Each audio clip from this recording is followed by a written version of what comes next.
Nafi au milieu du terrain. Santos qui permute très vite avec Jaziri. Le ballon pour Clayton. Oh, qui essaye tout seul. Oh, le tir de José Clayton tout seul alors qu'on attendait un centre en retrait. Ah, mais José Clayton est un garçon qui a une excellente technique. Hein. Souvenez-vous, c'est un Brésilien naturalisé depuis 98.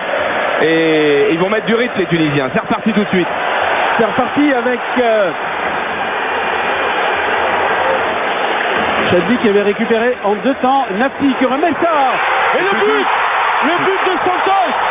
Le but de Santos alors qu'on joue à peine la 4e minute.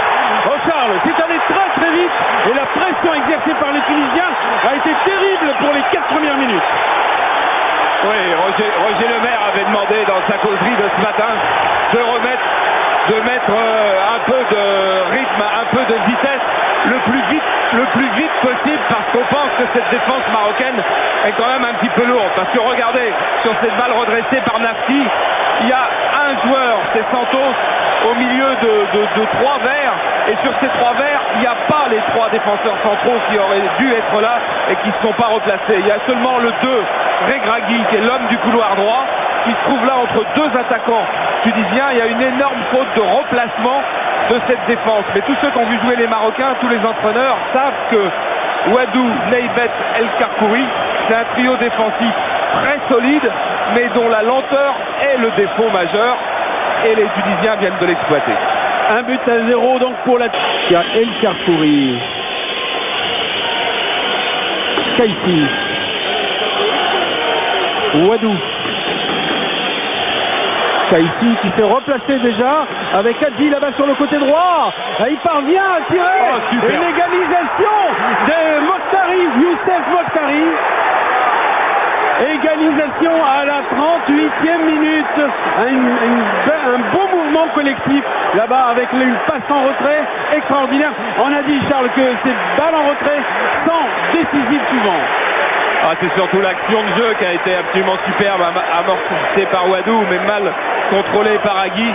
Et ensuite, on va retrouver le superbe Hadji qui donne un ballon absolument merveilleux. Et Mokhtari, qui avait été si malheureux dans la construction du jeu, une fois de plus, est très bon dans la finition. Il avait déjà marqué 2 fois. Et là, il se démarque superbement. Tous les défenseurs tunisiens sont attirés par Hadji. Ils vont un petit peu sur le ballon, je dirais un peu naïvement. Et du coup, Boum Nigel, effectivement, a plus la rage derrière. Clayton, l'abattement dans les filets. Et Youssef Mokhtari qui joue en 2e. Les entraîneurs de la Coupe d'Afrique des Nations. Enyema dans les buts, Regragui, Badra, Wadou, Atouba en défense, Ziani, Bouazizi, Okocha, Outaka au milieu. Kanouté, attention. Attention à Clayton, ce tir de Clayton. Et le but de Jaziri, je crois. Le but de Jaziri, oui, c'est bien ça. Alors qu'on joue à peine la 6e minute, c'est un coup de massue exactement dans les conditions de la première mi-temps. Bis repetita, le scénario qui assomme l'équipe du Maroc. La Tunisie reprend l'avantage. 2-1, but de Jaziri.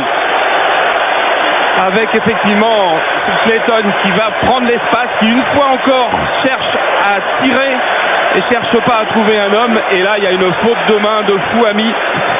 La frappe de Clayton, elle est bonne, elle est bien équilibrée. Regardez, le ballon a très peu d'effet. Et la grosse faute de main, le ralenti est terrible aussi pour Fouhami. Grosse faute de main de Fouhami qui techniquement fait une très mauvaise prise de balle. On va suivre le regard de Clayton. Il regarde et d'un seul coup, ouais, la Tunisie a gagné la Coupe d'Afrique. La Tunisie a gagné la Coupe d'Afrique au terme de sa 3e finale. Elle avait tenté en 1965 et elle l'avait perdue en 1996. Elle était encore là et cette fois-ci, la 3e était la bonne ici à Rades. La Tunisie bat le Maroc 2-1.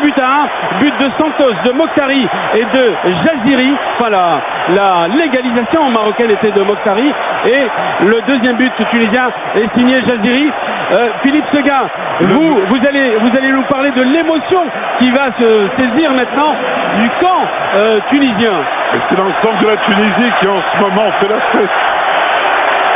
Le public est debout. Quelques mots quand même pour dire que c'est une extraordinaire revanche pour le maire. Le Maire, champion d'Europe avec la France, champion d'Afrique avec la Tunisie, c'est vraiment quelque chose d'absolument extraordinaire et fabuleux. Quant aux Aigles de Carthage, vous l'avez dit, ça faisait 3 fois qu'ils espéraient.